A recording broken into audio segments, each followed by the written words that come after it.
and burn. Hey everybody. So tonight I am just wondering, what do you think is Metallica's worst record? I mean, this video is sort of a joke, I suppose, in a sense that I know the majority of people, anybody who watches this, my videos don't get a lot of views, so the 20 or 30 people who watch this, they are unanimously going to say Saint Anger. And just for the record, I couldn't disagree with that more. I think Saint Anger is perfect.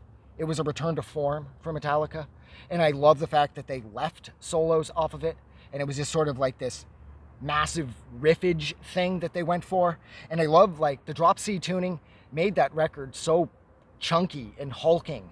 It was just such a fun shift in their sound that it was just really exciting, because everything they had done leading up to Saint Anger after the Black Album, by way of like Garage Incorporated and the Load and Reloads, I didn't love them. I thought the Garage Incorporated was fun. They're doing a bunch of covers. It's cool and everything. And then Load and Reload, it just felt like Metallica had sort of lost their way. And then Saint Anger, like I said, it was a return to form. It was fast and it was thrashy and it was ridiculously aggressive, which is something that by that point Metallica wasn't really known for anymore. And I mean, some of the best songs Metallica have ever written are on there, at least as far as I'm concerned, like by way of All Within My Hands and Sweet Amber and The Unnamed Feeling. I love The Unnamed Feeling. So I know most people are going to say that Metallica's worst album is probably Saint Anger, but then at the same time, I know there's probably a handful of people who feel that Load and Reload weren't their best work. But then at the same time, I felt the exact same way about Hardwired to Self-Destruct. I thought it made a really strong EP as far as like the title track, Hardwired, and then Moth into Flame, Atlas Rise, and Spit Out the Bone.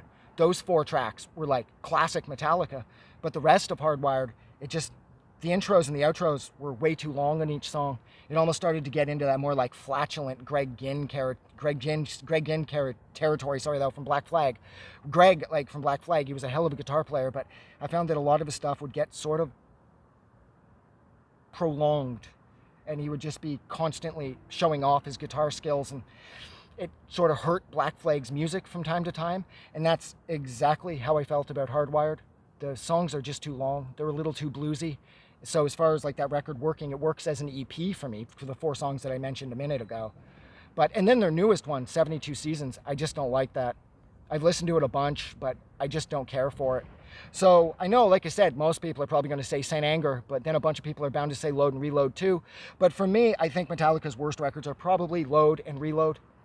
I just can't get on board with those. The only song off them, both of them that I loved, was The Memory Remains. And Fuel wasn't bad, but then Fuel reminded me more of Nickelback than it did Metallica. So yeah, so I'm going with Load and Reload. But what do you guys think? Don't forget to let me know in the comments. Most importantly, though, never forget that you guys kick ass. I'm getting out of here. You guys are amazing. Have a good night.